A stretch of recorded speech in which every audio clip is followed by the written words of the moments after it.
അക്ഷരങ്ങളും പുറപ്പെടുന്ന സ്ഥലത്തിനാണ് നമ്മൾ മഖ്റജ് എന്ന് പറയുന്നത്. ഹൽഖ് തൊണ്ട, ലിസാൻ നാവ്, ഷഫതാനി രണ്ട് ചുണ്ടുകൾ, ഖൈശൂം തരിമൂക്ക്, ജൗഫ് വായയുടെ ഉൾഭാഗം. ഇനി നമുക്ക് ഓരോ അക്ഷരങ്ങളും എവിടെ നിന്നാണ് പുറപ്പെടുന്നത് എന്ന് വിശദമായി പഠിക്കാം. തൊണ്ടയുടെ താഴെ അറ്റത്ത് നിന്നും പുറപ്പെടുന്ന അക്ഷരമാണ് അലിഫ്. ഇത് ഉച്ചരിക്കുന്നത് എങ്ങനെയാണെന്ന് നമുക്ക് നോക്കാം. അലിഫ് അലിഫ് അലിഫ്. രണ്ട് ചുണ്ടുകൾക്കിടയിൽ നിന്നും പുറപ്പെടുന്ന അക്ഷരമാണ് ബ. മേലെ ചുണ്ട് താഴെ ചുണ്ടിന്റെ പള്ളയിൽ ശക്തിയായി ചേർത്തിയാണ് ഈ അക്ഷരം ഉച്ചരിക്കുന്നത്. അതൊന്ന് ശ്രദ്ധിച്ചോളൂ. ബ ബ ബ. നാവിൽ നിന്ന് പുറപ്പെടുന്ന അക്ഷരമാണ് ത. നാവിന്റെ തല മേലെ മുൻപല്ലുകളുടെ മുരടിൽ തട്ടിച്ചാണ് ഇത് ഉച്ചരിക്കേണ്ടത്. അത് ഉച്ചരിക്കുന്നത് എങ്ങനെയാണെന്ന് നോക്കൂ. ത ത ത. നാവിന്റെ തലയും മേലെ മുൻപല്ലുകളുടെ താഴെ അറ്റവും തട്ടിച്ചാണ് സ ഉച്ചരിക്കേണ്ടത്. സ ഉച്ചരിക്കുമ്പോൾ മഖ്റജിൽ നാവ് അമർത്തരുത്. അത് ഉച്ചരിക്കുന്നത് എങ്ങനെയാണെന്ന് ശ്രദ്ധിച്ചോളൂ. ഫ ഫ ഫ. ഇനി ജീമിന്റെ മഖ്റജ് എന്താണ്? നാവിന്റെ മധ്യവും അതോട് നേരിടുന്ന അണ്ണാക്കും. ജീം ഉച്ചരിക്കുമ്പോൾ അല്പം ശക്തിയോടെ ഉച്ചരിക്കണം. അതെങ്ങനെയാണെന്ന് നോക്കൂ. ജീം ജീം ജീം. തൊണ്ടയുടെ മധ്യഭാഗത്തിൽ നിന്നും പുറപ്പെടുന്ന അക്ഷരമാണ് ഹ. ഹ ഉച്ചരിക്കുമ്പോൾ മഖ്റജിൽ അമർത്തരുത്. അതെങ്ങനെയാണെന്ന് ശ്രദ്ധിച്ചോളൂ. ഹ ഹ ഹ. തൊണ്ടയുടെ മേലെ അറ്റത്ത് നിന്നും പുറപ്പെടുന്ന അക്ഷരമാണ് ഖ. ഖ ഖ ഖ. നാവിന്റെ തല മേലെ മുൻപല്ലുകളുടെ മുരടിൽ തട്ടിച്ചാണ് ദാൽ ഉച്ചരിക്കേണ്ടത്. അതെങ്ങനെയാണെന്ന് ശ്രദ്ധിച്ചോളൂ. ദാൽ ദാൽ ദാൽ. നാവിന്റെ തലയും മേലെ മുൻപല്ലുകളുടെ താഴെ അറ്റവുമാണ് ദാലിന്റെ മഖ്റജ്. അത് ഉച്ചരിക്കുന്നതൊന്ന് ശ്രദ്ധിച്ചോളൂ. ذال ذال ذال. ഇനി റായുടെ മഖ്റജ് എന്താണ്? നാവിന്റെ തലയുടെ മുതുകും മേലെ മുൻപല്ലുകളുടെ ഊനും. റാ റാ റാ. അടുത്ത അക്ഷരം സ. നാവിന്റെ കൂർത്ത അറ്റവും താഴെയും മേലെയുമുള്ള മുൻപല്ലുകളുടെ ഇടയും. അത് ഉച്ചരിക്കുന്നതൊന്ന് ശ്രദ്ധിച്ചോളൂ.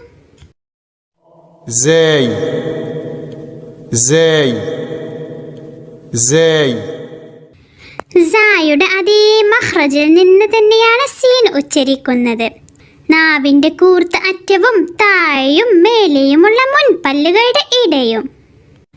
എന്നാൽ സിഫത്തുകൾക്കനുസരിച്ചാണ് ഇവയുടെ ശബ്ദത്തിൽ വ്യത്യാസമുണ്ടാകുന്നത്. സിഫത്തുകൾ എന്താണെന്ന് നമുക്ക് അടുത്ത ക്ലാസ്സുകളിലായി പഠിക്കാം. سين سين سين. ഷീൻ എന്ന അക്ഷരത്തിന്റെ മഖ്റജ് എന്താണ്? നാവിന്റെ മധ്യവും മേലെ അണ്ണാക്കും. شين شين شين. നാവിന്റെ കൂർത്ത അറ്റവും താഴെയും മേലെയുമുള്ള മുൻപല്ലുകളുടെ ഇടയുമാണ് സ്വാദിന്റെ മഖ്റജ്. സ്വാദ് ഉച്ചരിക്കുമ്പോൾ ശബ്ദം കനമുണ്ടാകണം. صاد صاد صاد. ലോദ് ഉച്ചരിക്കുമ്പോൾ നല്ലവണ്ണം ശ്രദ്ധിക്കണം. നാവിന്റെ രണ്ടാലൊരു അരുമേലെ അണപ്പ മുൻപല്ലുകളോട് ചേർത്ത് ഉച്ചരിക്കണം. ضاد ضاد ضاد. നാവിന്റെ തല മേലെ മുൻപല്ലുകളുടെ മുരടിൽ തട്ടിച്ചാണ് ത്വ ഉച്ചരിക്കേണ്ടത്. ഉച്ചരിക്കുമ്പോൾ കനം കൂട്ടി ഉച്ചരിക്കണം. അതെങ്ങനെയെന്ന് ശ്രദ്ധിച്ചോളൂ. طاء طاء طاء. ന്റെ മഖ്റജ് നാവിന്റെ തലയും മേലെ മുൻപല്ലുകളുടെ താഴെ അറ്റവുമാണ്. ഉച്ചരിക്കുമ്പോൾ നാവിനെ തടിപ്പിച്ചു ശബ്ദം കനപ്പിക്കണം. ظا ظا ظا. നമ്മുടെ തൊണ്ടയുടെ മധ്യഭാഗത്ത് നിന്നും പുറപ്പെടുന്ന അക്ഷരമാണ് عين عين عين. തൊണ്ടയുടെ മേലെ അറ്റത്ത് നിന്നും പുറപ്പെടുന്ന അക്ഷരമാണ് ഗൈൻ. غين غين غين. രണ്ട് ചുണ്ടുകൾക്കിടയിൽ നിന്നും പുറപ്പെടുന്ന അക്ഷരമാണ് ഫ.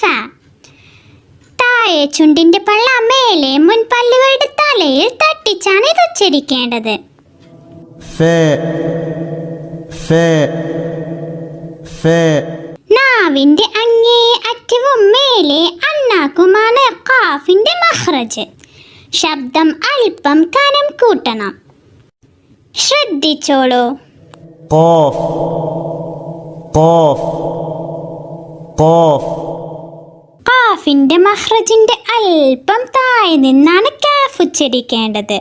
كاف كاف كاف. നാവിന്റെ തല മേലെ മുൻപല്ലുകളുടെ ഊനിൽ തട്ടിച്ചാണ് ലാം ഉച്ചരിക്കേണ്ടത്. അതൊന്ന് ശ്രദ്ധിച്ചു നോക്കൂ. لام لام لام. ചുണ്ടുകളുടെ രണ്ട് ഭാഗവും മുഴുവനും തൊടണം. അങ്ങനെയാണ് മീം ഉച്ചരിക്കേണ്ടത്. ميم ميم ميم. ഇനി നൂനിന്റെ മഖ്റജ് എന്താണ്? നാവിന്റെ തലയും മേലെ മുൻപല്ലുകളുടെ ഊനും. ലാമിന്റെ മഖ്റജിൽ നിന്ന് അല്പം താഴെ നിന്നായി നൂൻ ഉച്ചരിക്കണം. نون نون نون. രണ്ട് ചുണ്ടുകൾക്കിടയിൽ നിന്നും പുറപ്പെടുന്ന അക്ഷരമാണ് വാവ്. ചുണ്ടുകളുടെ രണ്ട് ഭാഗവും തൊടുകയും നടു ഒഴിവാക്കുകയും വേണം. അതൊന്ന് ശ്രദ്ധിച്ചോളൂ. واو واو واو. തൊണ്ടയുടെ അങ്ങേ അറ്റത്ത് നിന്നും വരുന്ന അക്ഷരമാണ് ഹ. هاء هاء هاء. ഇനി യാഇന്റെ മഖ്റജ് എന്താണ്? നാവിന്റെ മധ്യവും അതോട് നേരിടുന്ന അണ്ണാക്കും. ياء ياء ياء. ഓരോ അക്ഷരങ്ങളുടെയും മഖ്റജുകൾ മനസ്സിലായില്ലേ? അവ എങ്ങനെയാണ് ഉച്ചരിക്കേണ്ടതെന്ന് ശ്രദ്ധിച്ച് പഠിക്കണം കേട്ടോ.